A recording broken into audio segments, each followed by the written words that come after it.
శుక్లాంబరధరం విష్ణుం శశివర్ణం చతుర్భుజం ప్రసన్నవదనం ధ్యాయేత్ సర్వవిఘ్నోపశాంతయే. శ్రీ మహాగణాధిపతయే నమః. కాశీ విశ్వేశ్వర అన్నపూర్ణ విశాలాక్షి సమేత దండపాణి కాలభైరవ డుంటి గణపతి పాదుకాభ్యో నమః.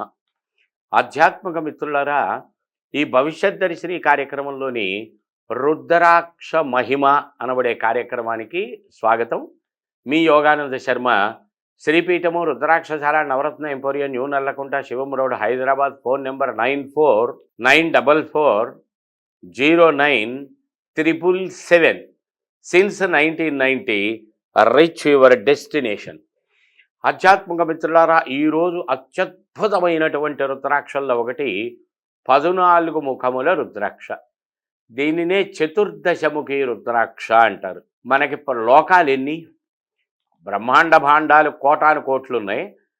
అందులో విశేషంగా 14 లోకములు: అతల, వితల, సుతల, తలాతల, రసాతల, మహాతల, పాతాళాదులు, భూలోక, భువర్లోక, జనోలోక, సత్యలోక, తప్తలోక, ఊర్ధ్వలోకములు 7, అధోలోకములు 7, ఊర్ధ్వలోకములు 7, కలిపి 14 లోకాలు. ఇవి కాక ఇంకా ఉన్నాయి. అవన్నీ కూడా వీటికి ఆధిపత్యం. 14 లోకములే వీటికి అధిపతులుగా చెప్పడం జరుగుతూ ఉంటుంది. మనం ఈ 14 లోకాల్లో ఉన్నంతకాలం భూలోకంలో, పోయిన తర్వాత వాళ్ళ పాపపుణ్యములను బట్టి ఈ 14 లోకంలో ఏదో ఒక లోకంలో నివసించాలి. సుఖంగానో, కష్టంగానో, నరకంగానో ఏదో ఒక ప్రయోజనం అయితే వీళ్ళు పొందవలసిన పరిస్థితి ఉంటుంది మరణానంతరం. అంటే ఇది ధరించటం వల్ల జీవించి ఉన్నంతకాలమే కాకుండా మరణానంతరం కూడా ఇది ఫలితాన్ని ఇస్తుంది అని. ఏమండి, మనం మరణించిన తర్వాత ఇది ఇక్కడే పోతుంది కదా, మన దగ్గర ఉండదు కదా, మరి మనం ఎట్లా దీని ఫలితం పొందుతామండి?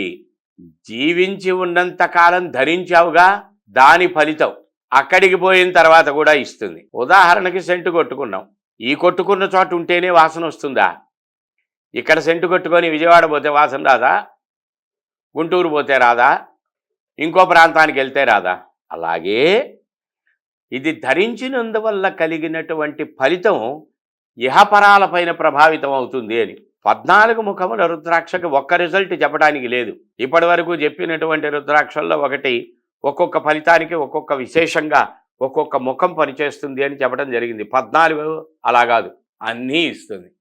విద్య, వివాహం, కీర్తి, ప్రతిష్ట, ధనం, యోగం, అదృష్టం, ఉద్యోగం, వ్యాపారం, జీవనం, ధనం, స్వగృహం, స్వవాహనం, స్వస్థలం, భూగృహ స్థల యోగాలు, కీర్తి, ప్రతిష్ట, ఆర్థిక విశేషం, దైవానుగ్రహం, దైవ సంకల్పం, పవిత్రమైన నడవడిక, పవిత్రమైన సంకల్పం, పవిత్రమైన జీవన విధానం, పవిత్రమైన ధనార్జన, ఇలా ఎన్నున్నాయి కావలసింది మానవుడికి.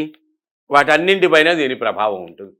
ఈ ఫలితం ఇస్తుంది, ఈ ఫలితం ఇవ్వదు అని చెప్పడానికి లేదు. ఏది వేసుకున్నా వేసుకోపోయినా 14 వేసుకుంటే 1 నుంచి 14 దాకా వేసుకున్నవన్నీ ఫలితం. ఎందుకంటే రుద్రాక్షల్లో ఉండే గొప్పతనం అదే. ఇప్పుడు రత్నం దగ్గరికి వచ్చేసరికి తేడాలు ఉంటాయి. సూర్యుడికి పెట్టాలి, కెంపు ఒకటే పెడతాం, సూర్యుడు ఒక్కడే ఉపయోగం. లేదా ముత్యం పెట్టాం, చంద్రుడు ఒక్కడే ఉపయోగం. పగడం పెట్టాం, కుజుడు ఒక్కడే ఉపయోగం. రత్నాల దగ్గరికి వచ్చేసరికి, రుద్రాక్ష దగ్గరికి వచ్చేసరికి అట్టుండదు. 10 ముఖాల రుద్రాక్ష వేశారు, అందులో 1, 2, 3, 4, 5, 6, 7, 8, 9 అన్ని ముఖాల రుద్రాక్షల ఫలితం ఇస్తుంది. అది అలా 14 అంటే 1 to 14 వరకు ఇచ్చిన ఫలితాన్ని ఇస్తుంది. అంటే ఇది ఒకటే వేసుకుంటే చాలా, ఇక అక్కర్లేదా అండి అంటే అవి కూడా. ఇప్పుడు పప్పు, కూర, పచ్చడి, పులుసు అన్నీ కలిపి ఒక్క ముద్దలో తిన్నాం. కిచడి అంటున్నాంగా, ఆల్కూర చెంచం అంటున్నారుగా. అన్నీ కలిపి తింటే అన్ని రుచులు అందులో ఉన్నాయి. ఏ కూరకు ఆ కూర తిన్నప్పుడు, ఏ పచ్చడికి ఆ పచ్చడి తిన్నప్పుడు ఆ వచ్చే టేస్ట్ వేరు. అన్నీ కలుపుకుని తిన్నప్పుడు కడుపు నిండుతుంది. అన్ని రుచులు అందులో ఉన్నాయి, అన్ని విటమిన్స్ అందులో ఉన్నాయి, అన్ని పదార్థాలు అందులో ఉన్నాయి. కానీ అన్నీ కలుపుకుని తినలేంగా. అలాగే ప్రతి ఒక్కళ్ళు 14 ఒక్కటి వేయలేరుగా. ఆర్థికపరమైన అంశము కేవలం ఇక్కడ ఒక్కటి గుర్తుపెట్టుకోండి, రుద్రాక్షలకు ఆర్థిక లేమిడి వలన మాత్రమే వేసుకోలేము. ఆర్థిక బలం ఉంటే వేసుకోగలం అన్న అపోహ. ఆర్థిక బలమున్నా కూడా రుద్రాక్ష ధరించలేము. శివానుగ్రహం ఉంటే, శివ సంకల్పం ఉంటే, శివ యోగం ఉంటేనే రుద్రాక్ష ధరిస్తాం. ఆయనే శివుడుగా, రుద్రాక్ష అంటేనే పరమేశ్వరుడు కదా. ఇలా అనేక రకములైన విషయములపై అత్యంత ప్రభావం చూపించేటువంటి రుద్రాక్షల్లో 14 ముఖాల రుద్రాక్ష ఒకటి. ఫోన్ నెంబర్ చెప్తున్నా, నోట్ చేసుకోండి, కాల్ చేయండి, అనుమానాలు నివృత్తి చేసుకోండి, తెచ్చుకొని ధరించడానికి ప్రయత్నం చేయండి. 94-944-09-777. Since 1990 reach your destination. జై గురుదత్.